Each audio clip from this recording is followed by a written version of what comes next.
Novo mesto se lahko pohvali z bogato in prestižno arheološko dediščino, ki priča o naseljenosti tega območja že v prazgodovini.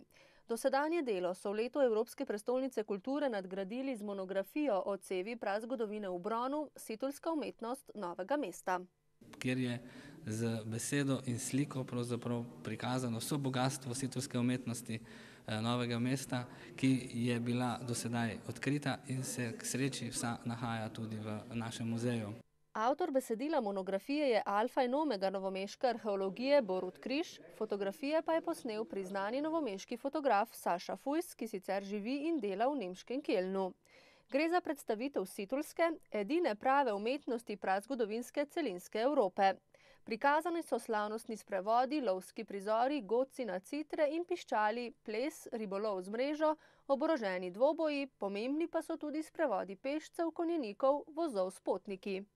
Prikazan je svet prvega tisočletja pred našim štetjem, ampak svet, ki verjetno predstavlja življenje ali pa ideale višjega razreda tistega časa, to se pravi tiste elite, mi jih imenujemo halštatski knezi. No in ta zadeva se je pravzaprav pojavila nekje, kot smo omenili, na tem področju med Alpami in Jadranom in samo na tem prostoru in nikjer drugje.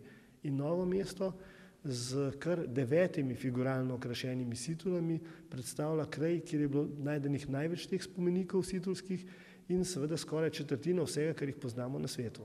Hkrati z monografijo so v muzeju pripravili tudi dokumentarno slikovno razstavo situlske umetnosti, ki prinaša pravzaprav tudi na ta način predstavlja in promovira našo dediščino, kajti razstava v prvi vrsti ni namenjena domačinom, ker našo situlsko umetnost dobro poznajo, ni namenjena domačinom tudi zato, ker sestavni del razstave niso predmeti, predmeti se nahajajo v stalni razstavi, ampak je namenjena temu, da promovira Novo mesto in mesto Situl izven Dolenjske, tudi izven Slovenije. Novo mesto kot mesto Situl je seveda na tak način seveda prepoznavno. Pomembno je, da prav leto predstavljanja kulture izpostavi najboljše, seveda ta svoj potencial.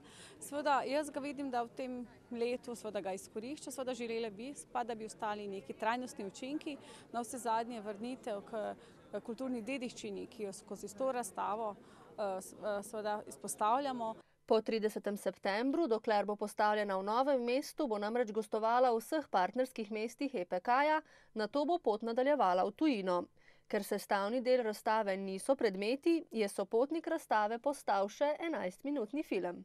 Sama razstava seveda je, ker je dokumentarno-fotografska, je obsežnejša kot je na stalni razstavi, vendar na stalni razstavi so predmeti.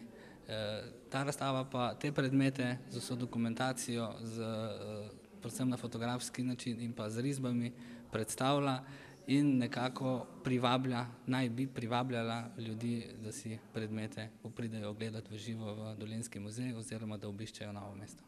Simboličen zaključek predstavljanja situlske umetnosti z monografijo, razstavo, zloženko in filmom pa že napoveduje nov začetek. Želja je, da bi vse to nadgradili z arheološkim parkom Marof, zato so to pobudo predali tudi novomeškemu županu. Kajti Marof, zeleni predel v osrčju Novega mesta, pravzaprav skriva v sebi to najpomembnejšo arheološko dediščino in želimo ga na nek način zavarovati pred kakršnimikoli posegi.